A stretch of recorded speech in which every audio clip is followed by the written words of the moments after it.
Improving memory. One of the series of Learning to Thrive with Dyslexia and or ADHD. I came across this quote recently. All truth passes through 3 stages. First, it is ridiculous. Second, it is violently opposed. And third, it is accepted as being self-evident. This is from Arthur Schopenhauer, who was born in 1788. One of my guiding principles has been simplicity. So now let me tell you about memory. When driving the car, I was listening to Alice in Wonderland on the radio and created mental images of the story, an essential skill for comprehension. Near my destination, I had to look at the map and concentrate on the road. The story kept playing, but I had no idea at all what was happening in the story. My ears were switched off while concentrating on the map, another visual skill. How often do you read a book and your mind wanders off to more interesting things? One of our trainers is a Radio 4 addict who listens constantly in the car. She commonly has exactly the same experience whenever she needs to turn her attention to more demanding road conditions. Her ears simply switch off, as in my experience above.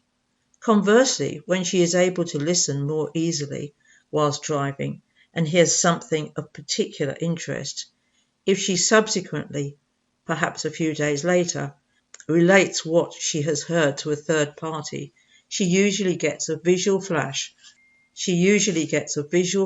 of exactly where she was driving when she heard the information. My third story. Mary said she had a real problem with short-term memory. She just couldn't remember what she read.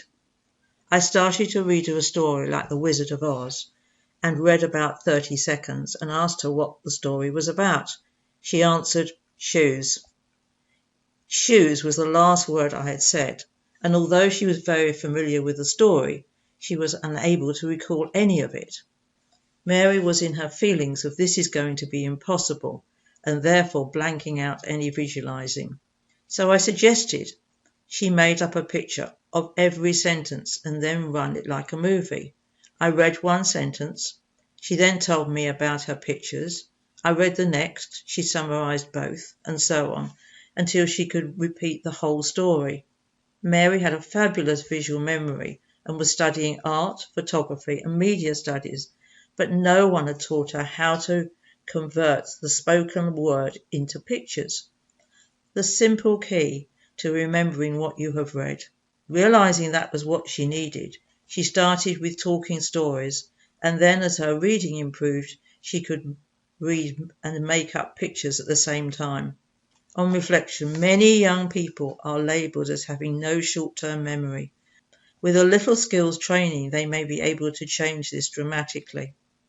It applies to so many memory tasks, whether it's a list of tasks you want to do, whether it's remembering a story, whether it's directions you've just received.